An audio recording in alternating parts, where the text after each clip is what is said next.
ஆண்டவர் இயேசுவில் அருமையான அன்புக்குரிய சகோதரே சகோதரிகளே, உங்கள் அனைவருக்குமே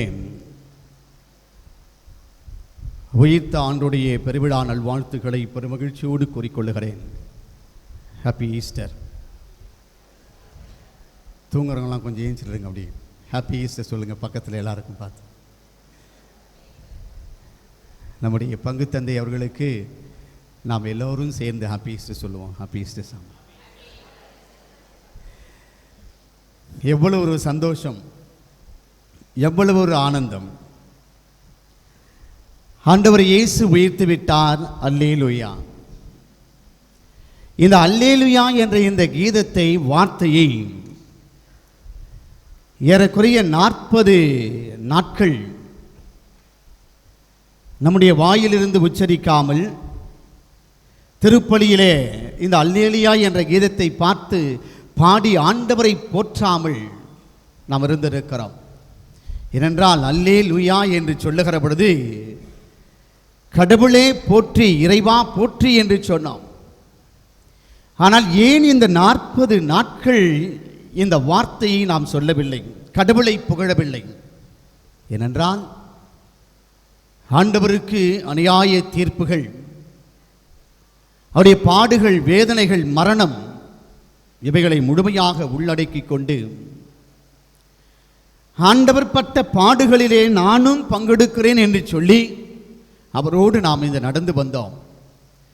நடந்து வந்ததனுடைய ஒரு கொடுமுடியாக அந்த இஸ்ராயேல் மக்கள் எப்படி செங்கடலை கடந்து வந்து முழுமையாக அவர்கள் வெற்றியை கொண்டாடினார்களோ, அதே போல இதோ நம் ஆண்டவர் இயேசு உயிர்த்து விட்டார், அல்லேலூயா என்று சொல்லி நாம் ஆர்ப்பரித்திருக்கிறோம். Praise the Lord, praise the Lord, hallelujah. அன்புக்குரியவர்களே, இந்த உயிர்ப்பு பெருவிழா நமக்கு உணர்த்துகின்ற செய்தி என்ன? இந்த ஆங்கிலத்தில் இந்த உயிர்ப்பு பெருவிழாவிற்கு ரெசரக்ஷன் என்று சொல்லுகிறார்கள், உயிர்ப்பு. அதே வேளையிலே ரெசிசிட்டேஷன் என்ற ஒரு வார்த்தையும் இருக்கிறது. இந்த ரெசரக்ஷன், இந்த ரெசிசிட்டேஷன் என்ற வார்த்தைக்கு என்ன வித்தியாசம் இருக்கிறது? யாருக்காவது தெரிஞ்சா சொன்னீங்கன்னா உடனே பிரைஸ் கொடுத்துடுவேன். ரெசரக்ஷன் அப்படின்னா உயிர்ப்பு. ரெசிசிட்டேஷன் அப்படின்னா என்ன அர்த்தம்? அப்படி என்றால் உயிர்ப்பிக்கப்படுதல். இந்த ரெசிசிட்டேஷன் என்ற இந்த வார்த்தையை நாம் பார்க்கிற பொழுது, இறந்து போன லாசரை ஆண்டவர் உயிர்த்தெழ செய்தான். 12 வயது சிறுமி இறந்த பொழுது அந்த சிறுமியை உயிர்த்தெழ செய்தான். அதாவது மனிதர்கள் இறந்து போனவர்களை மீண்டுமாக உயிர் கொடுத்து உயிர்ப்பித்தார் ஆண்டவர். அப்படி என்றால் இந்த இறந்து உயிர்ப்பித்த மனிதனுக்கு மீண்டுமாக இறப்பு இருக்கிறது. அந்த உயிர்த்தெழுந்த மனிதன் மீண்டும் இறக்க அவன் இருக்கிறான். எனவேதான் இதை வித்தியாசமாக சற்று வேறுபடுத்தி சொல்லுகிறார்கள். ஏனென்றால் இறந்தவர்களை உயிர்ப்பித்தவர் ஆண்டவர். ஆனால் இந்த ரெசரக்ஷன் என்று சொல்லுகிற பொழுது ஆண்டவர் உயிர்த்து விட்டார். இனி இந்த உயிர்த்த ஆண்டவர் இயேசு கிறிஸ்துவுக்கு சாவு என்பதே கிடையாது. ஏனென்றால் சாவுக்கு சாவுமணி அடித்தவர், சாவினுடைய கொடுக்கை ஒடுத்துவிட்டு இன்று வெற்றி வீரராக அந்த கல்லறையை, பாறையை பிளந்து இன்று ஆண்டவர் நம்மை மீட்பதற்காக அவர் உயிர்த்தெழுந்திருக்கிறார். அன்புக்குரியவர்களே, இதுதான் இந்த ரெசரக்ஷன் என்ற இந்த வார்த்தைக்கு முழுமையான ஒரு பொருளை நமக்கு கொடுப்பதாக இருக்கிறது. ஏனென்றால் உயிர்த்தவர் மீண்டும் இறக்கப் போவதில்லை, அவர் வெற்றி வீரராக இன்று இருக்கிறார் என்று சொல்லுகிறார்கள். இப்படி உயிர்த்த ஆண்டவருடைய இந்த காட்சிக்கு அதை உறுதிப்படுத்துகின்ற வண்ணமாக சான்றுகள் இருக்கின்றன, சாட்சிகள் இருக்கின்றன. சான்றுகள் என்னென்ன இருக்குது? என்னென்ன சான்றுகள் ஆண்டவர் உயிர்த்திட்டார்னு இருக்குது?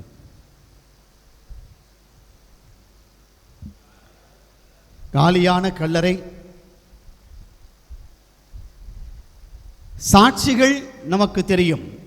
சான்றுகள் என்று சொல்லுகிற பொழுது வெற்று கல்லறை, காலியான கல்லறை.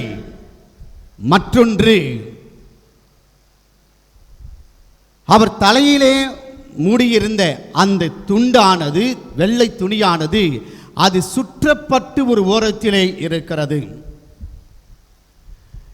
இந்த சான்றுகள், இந்த வெற்று கல்லறை கிறிஸ்து உயிர்த்து விட்டார் என்று சொன்னவுடனே ஓடி வந்தவர்கள் எல்லாம் பார்க்கிறார்கள், அங்கு காலியாக இருக்கிறது. 3 நாட்களுக்கு முன்பாக இந்த இடத்துல நாங்கள் எங்களுடைய மனிதனை புதைத்திருக்கிறோம், ஆண்டவரை புதைத்திருக்கிறோம். எனவே இந்த நாளிலே இப்பொழுது நாங்கள் வருகிற பொழுது ஆண்டவரை காணுமே என்று சொல்லி வெற்று கல்லறையை பார்க்கிற பொழுது ஒரு சான்றாக இருக்கிறது.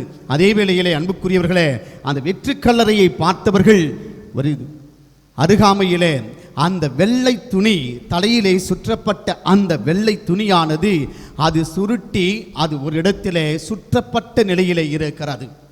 இது எதை குறிக்கிறது என்றால் அன்புக்குரியவர்களே, யோவான் நற்செய்தியை நாம் பார்க்கின்றோம். 20வது அதிகாரத்திலே 7வது வசனத்திலே பார்க்கிற பொழுது அந்த துணி மற்ற துணிகளைப் போல இல்லாமல் தனியாக சுற்றி வைக்கப்பட்டிருக்கிறது என்று விவிலியம் தெளிவாக சொல்லுகிறது. யோவான் நற்செய்தியாளர் தெளிவாக சொல்லுகிறான். இந்த சான்றை நாம் இதனுடைய பின்னணியை பார்க்கிற பொழுது யூதர்களுடைய கலாச்சார அந்த பின்னணியிலே அவங்களுடைய மரபு என்ன சொல்லுகிறது என்றால், ஒரு தலைவன், அதாவது ஒரு வீட்டு தலைவன் தன்னுடைய மேசையிலே அமர்ந்து அவன் உணவு உண்டு கொண்டிருக்கின்ற நேரத்திலே ஏதாவது ஒரு பணியின் நிமித்தமாக அல்லது ஒரு வேலையின் நிமித்தமாக அவன் வெளியே செல்லக்கூடிய நிலை ஏற்பட்டால், அவ்வாறு அவன் வெளியே செல்லுகிற பொழுது, அவன் உணவு உண்ணுகிற பொழுது பயன்படுத்துகின்ற அந்த துண்டு, அது என்னவென்றால் இந்த லஞ்ச் டவல் என்று சொல்லுவோம். சின்ன குழந்தைங்கள்லாம் கொடுப்பாங்க, ஹோட்டல்லாம் போனால் குட்டி ஒரு டவல் ஒன்று கொடுப்பாங்க. அந்த துண்டை அந்த வீட்டு தலைவன் அதை சுருட்டி அந்த மேசையிலே வைத்துவிட்டு செல்லுகிறான் என்றால், இந்த பணியாளர்களிடத்திலே தலைவன், வீட்டு தலைவன் எப்பொழுதும் பேச மாட்டார்கள், எதையும் சொல்ல மாட்டார்கள். எனவே இவ்வாறு அந்த துண்டை சுருட்டி அவர்கள் ஓரத்திலே வைக்கிற பொழுது அந்த பணியாளன் புரிந்து கொள்ளுவான், வெளியிலே சென்ற தலைவன் மீண்டுமாக உணவருந்த வருவான் என்பதை குறிக்கும். அதே வேளையிலே அந்த துண்டை அந்த வீட்டு தலைவன் சுருட்டி வைக்காமல் அப்படியே தூக்கி போட்டுவிட்டு உதறிவிட்டு போய்விட்டான் என்றால், இனிமேல் அவன் திரும்பி வரமாட்டான், அவன் போனவன் தான், திரும்பி வரமாட்டான் என்பதை அவர்கள் நினைத்து கொண்டு அந்த இடத்தை காலி செய்து விடுவார்கள். எனவேதான் அன்புக்குரியவர்களே, இந்த வரலாற்று பின்னணியிலே பார்க்கிற பொழுது யோவான் நற்செய்தியாளர் சொன்ன அந்த வார்த்தை, அந்த துண்டு ஓரமாக சுருட்டி வைக்கப்பட்டிருக்கிறது என்றால், இறந்து போன கடவுள் இந்த வெற்று கல்லறையாக இருக்கக்கூடிய இந்த கல்லறையிலே புதைக்கப்பட்ட ஆண்டவர் இயேசு கிறிஸ்து மீண்டுமாக அவர் வருவார், எங்களை தேடி வருவார் என்பதைத்தான் மிக ஆழமாக இது உணர்த்துகின்றது. இதைத்தான் அன்புக்குரியவர்களே, இந்த வெற்று கல்லறை என்ற இந்த இடத்திலே பார்க்கிற பொழுது இந்த முழுமையான சான்றுகள், வெற்று கல்லறையும் இந்த சுருட்டி வைக்கப்பட்டிருக்கிற துண்டும் இயேசு உயிர்த்து விட்டார் என்பதற்கு சான்று பகர்கிறது.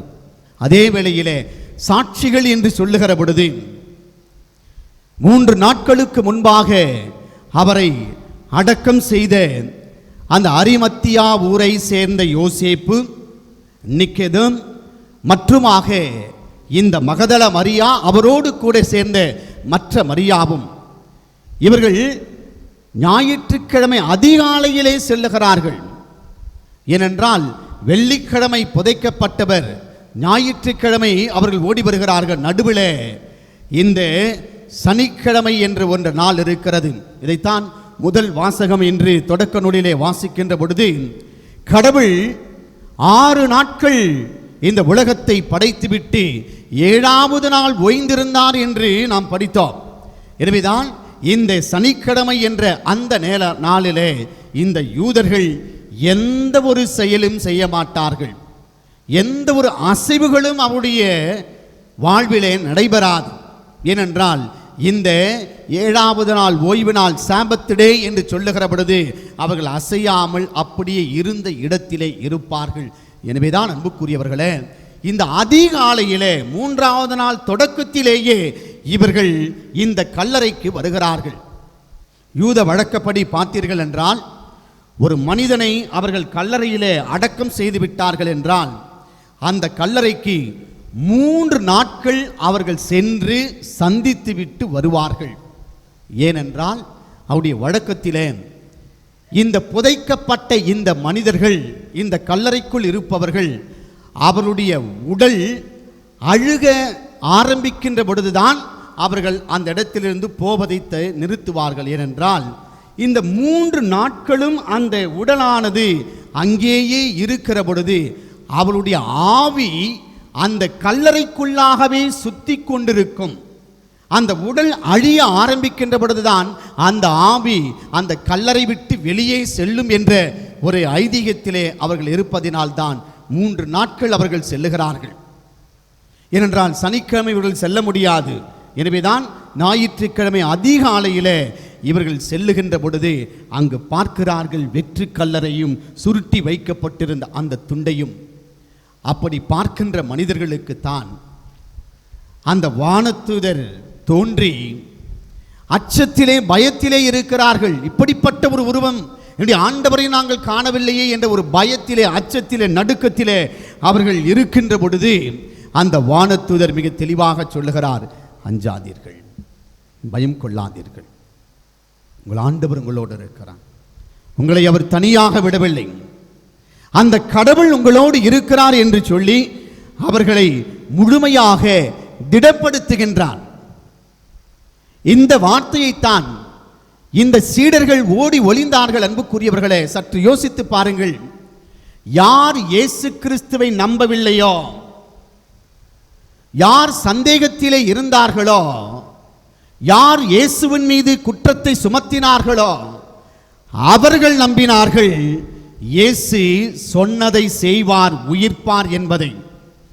எனவேதான் அந்த தலைமை குருக்கள் காவலுக்கு, அந்த கல்லறையை காவல் செய்வதற்கு காவலாளிகளை அங்கு அமர்த்தினார்கள். ஏனென்றால் இந்த இயேசு சொன்னபடி உயிர்த்து விடுவார் என்று நம்பினார்கள்.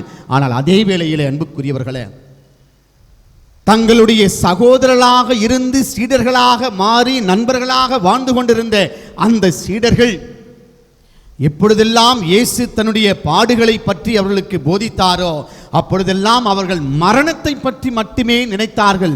தங்களுடைய மரணமும் இப்படி இருக்குமோ என்று நினைத்தார்கள். ஆனால் இயேசு சொன்னபடி உயிர்ப்பார், இந்த ஆலயத்தை இடித்து விடுங்கள், 3 நாளில் நான் கட்டுவேன் என்று எருசலேம் ஆலயத்தை அவர் பார்த்து அந்த யூதரிடத்திலே சொல்லுகிற பொழுது, இந்த 3 நாட்களில் நான் கட்டுவேன் என்று சொன்னது தன்னுடைய உடலாகிய ஆலயத்தை என்பதை அவர்கள் புரிந்தார்கள். ஆனால் சீடர்களால், மர மண்டையர்களால் புரிந்து கொள்ள முடியவில்லை. எனவேதான் ஆண்டவரை அவர்கள் அடக்கம் செய்து விட்டவுடனே ஓடிப்போய் கதவை அடைத்துக் கொள்ளுகிறார்கள், கதவை சாத்தி கொள்ளுகிறார்கள். ஏனென்றால் எங்களுடைய தலைவனாக இருந்த இந்த இயேசு கிறிஸ்துவையே இப்படிப்பட்ட ஒரு சிலுவை சாவுக்கு இவர்கள் கையளித்திருக்கிறார்கள் என்றால் எங்களுக்கு என்ன நேருமோ என்ற ஒரு அச்சத்திலே, பயத்திலே அந்த சீடர்கள் ஓடி ஒளிந்து கொள்ளுகிறார்கள். அந்த சீடர்களுக்குத்தான் ஆண்டவர் முதலிலே தோன்றி சொல்லுகிறார், அஞ்சாதீர்கள், பயம் கொள்ளாதீர்கள், நான் தான் உங்களோடு இருக்கிறேன் என்று சொன்னார். அந்த வார்த்தையைத்தான் அன்புக்குரியவர்களே உங்கள் ஒவ்வொருவருக்குமே இந்த உயிர்ப்பு நாளிலே ஆண்டவர் சொல்லுகிறார், அஞ்சாதீர்கள், பயப்படாதீர்கள். இந்த உலகத்தை கண்டு, உலக மனிதர்களை கண்டு, உலகத்திலிருந்து வருகின்ற எந்த ஒரு எதிர்ப்புகளையும், போராட்டங்களையும், போர்க்களங்களையும், சஞ்சலங்களையும் கண்டு எதை கண்டு மஞ்சாதீர்கள். ஏனென்றால் அவைகளெல்லாம் சூனியமானது, இருளானது. அந்த இருளின் ஆட்சியை ஒழித்துவிட்டு இதோ வெற்றி வீரராக, ஒளியின் கடவுளாக நம் ஆண்டவர் உயிர்த்தெழுந்திருக்கிறார். எனவேதான் ஆண்டவர் சொல்லுகிறார், எதை கண்டு மஞ்சாதீர்கள், உங்களை படைத்து வாழ வைத்துக் கொண்டிருக்கிறவன் உங்களுக்கு ஒளியாக உங்கள் முன்பாக இருக்கிறேன் என்று சொல்லுகிறார். இரண்டாவதாக இவருடைய உயிர்ப்பு செய்தி நமக்கு உணர்த்துகின்ற உண்மை என்னவென்றால், அந்த மகதல மரியாவுக்கு அந்த வானதூதர் சொன்ன வார்த்தை, சென்று அறிவியுங்கள். நீ கண்ட இந்த வார்த்தைகளை இந்த இடத்துல இப்படி இருக்கிறது என்றால், இந்த செய்தியை உம்முடைய சீடர்களாக இருக்கிற, இயேசுவின் சீடர்களாக இருக்கிற அவர்களுக்கு சென்று நீ சொல் என்று சொல்லுகிறார். அதாவது இறை வார்த்தையை அறிவித்து நீ சாட்சியாக நீ வாழ வேண்டும் என்று சொல்லுகிறார். சாட்சிய வாழ்வுக்கு ஆண்டவர் உங்கள் ஒவ்வொருவரையுமே அழைக்கின்றார் அன்புக்குரியவர்களே. ஏனென்றால் அந்த 3 வானதூதர்களும், வானதூதர் கல்லறைக்கு வந்த அந்த 3 பெண்களிடம் பேதுருவும் மற்ற சீடர்களும் சொல்லுகின்றார், நீங்கள் கண்டதையும் கேட்டதையும் நம்பாமல் இருக்கக்கூடாது. ஏனென்றால் முதலிலே ஓடி வருகிறார்கள், சற்று தயக்கம் இருந்தது வெற்று கல்லறையை பார்க்கிற பொழுது. ஆனால் முழுமையாக அந்த சுருட்டி வைக்கப்பட்டிருந்த அந்த துண்டை கண்டவுடனேயே நம்பினார்கள், ஆண்டவர் உயிர்த்து விட்டார் என்று. எனவேதான் அன்புக்குரியவர்களே, பவுலடியார் சொல்வது போல, நீங்கள் இயேசு கிறிஸ்து உயிர்த்தெழுந்த செய்தியை நீங்கள் நம்பவில்லை என்றால், நாங்கள் அறிவித்த நற்செய்தியும் நீங்கள் கொண்டிருக்கின்ற நம்பிக்கையும் வீணிலும் வீண், எல்லாமே வீண் என்று சொன்னார். ஏனென்றால் இந்த ஆண்டவருடைய உயிர்ப்பின் பொழுது திறக்கப்பட்ட இந்த கல்லறை திறக்கப்படுவது என்பது இயேசு வெளியே வருவதற்காக இந்த கல்லறை திறக்கப்படவில்லை, மாறாக சீடர்கள் உள்ளே வருவதற்காக இந்த கல்லறை திறக்கப்பட்டது.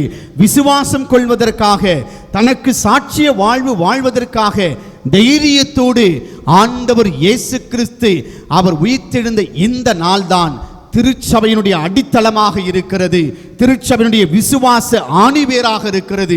திருச்சபை வளர்ந்த நாள், பிறந்த நாள் இந்த நாள் தான் அன்புக்குரியவர்களே. எனவேதான் இந்த நாளிலே ஆண்டவர் சொல்லுகிறான், திடம் கொள்ளுங்கள், அஞ்சாதீர்கள், தைரியமாக இருங்கள்.